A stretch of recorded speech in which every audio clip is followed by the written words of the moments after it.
इनको लग रहा है कि सामाजिक समीकरण का ध्यान रखा गया है, तो एमवाई से अगर 40% मंत्री बन गए तो दिक्कत क्या हो गई? अभिषेक जी, एजिया जी को आपत्ति है। चलिए मान लेते हैं कि राष्ट्रीय जनता दल संतों की पार्टी है, लेकिन भारतीय समाज नहीं है, अमित शाह जैसे, नित्यानंद राय जैसी।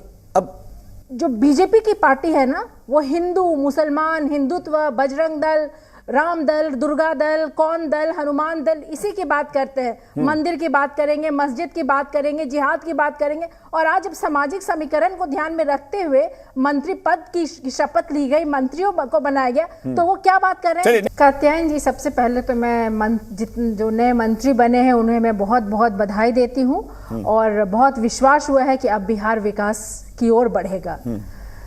सुशील कुमार मोदी जी इलॉजिकल फालतू बात करने के लिए जाने जाते हैं, और आज अगर वो बधाई देते कि सामाजिक समीकरण का ध्यान रखा गया तो समझ में आता है कि वो कुछ अच्छी बात कर रहे हैं। जब सामाजिक समीकरण को ध्यान में रखते हुए मंत्री पद दिया गया, तब वो कहते हैं कि एमवाई की पार्टी है। कितने लोग इसमें एम और कितने लोग वाई हैं? अगर 7 यादव हैं तो 5 मुसलमान हैं। सुशील, ये तो आंकड़े हैं कि 40% जो है, नहीं एजा जी, आंकड़े हैं।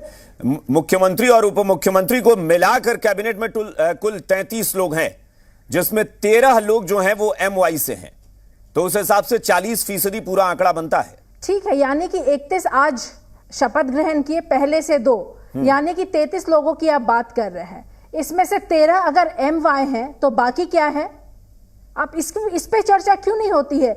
जो बाकी लोग हैं 33 में 13 के अलावा जो बाकी है वो तो एमवाई नहीं है। उसमें 5 दलित से आते हैं, कुछ उसमें अति पिछड़ा से आते हैं, पिछड़ा से आते हैं, स्वर्ण से आते हैं, उसमें वैश्य भी हैं, सहनी भी हैं। मेरा एक सवाल है एजिया यादव जी, हालांकि देखिए जातिगत समीकरण साधना सियासी दलों का काम होता है और वो साधते हैं अपने अपने तरीके से।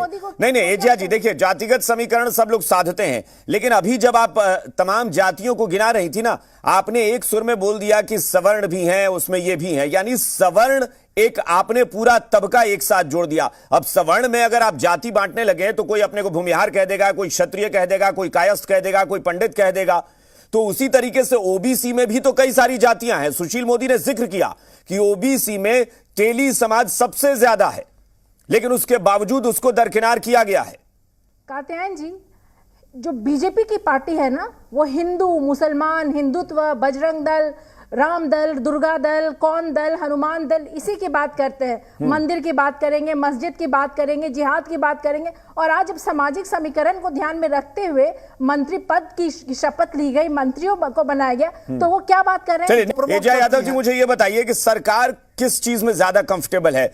विपक्ष में अब बीजेपी है और बीजेपी इन मुद्दों पर ही सिर्फ लगी रहे, ये सरकार को ठीक लगेगा, या सरकार चाहती है कि विपक्ष रोजगार, गरीबी, शिक्षा, इन मुद्दों पर बात करे? एजा यादव। कात्यायन जी, देश चलता है पक्ष और विपक्ष दोनों के साथ। राजद जब विपक्ष में थी तो बहुत रिस्पॉन्सिबल रोल अदा की थी। बीजेपी वाले लगातार सत्ता में रहे और सत्ता का दुरुपयोग किया है। आज अगर ये विपक्ष में आए हैं तो एक रिस्पॉन्सिबल विपक्ष की भूमिका निभाए। मैं इसकी इनकी शुभकामना देती हूँ। और गलत फलत यानी वो अगर रोजगार, शिक्षा, बेरोजगारी या फिर नहीं करे, ये विकास या फिर हेल्थ इश्यूज को लेकर अगर सरकार को घेरे तो आपको ठीक लग रही है तो उसे ऊपर उठाए। सब चीज पे हम लोग विकास पे काम करेंगे, दंगाई की बात नहीं करें, समाज को टुकड़े टुकड़े में बांटने की बात ये लोग नहीं करें, एक रिस्पॉन्सिबल विपक्ष की तरह। ठीक है निखिल जी, छोटा सा बयान कि क्या विपक्ष की भूमिका यही रह गई है कि बस आप इसी मुद्दे पर घेरते रहें कि जातिगत समीकरण क्या है, धार्मिक समीकरण क्या है, या मुद्दों पर बात होगी? वो तो सत्ता में आ गए और कह रहे हैं कि हम तो चाहते हैं कि आप रोजगार पर बात करें।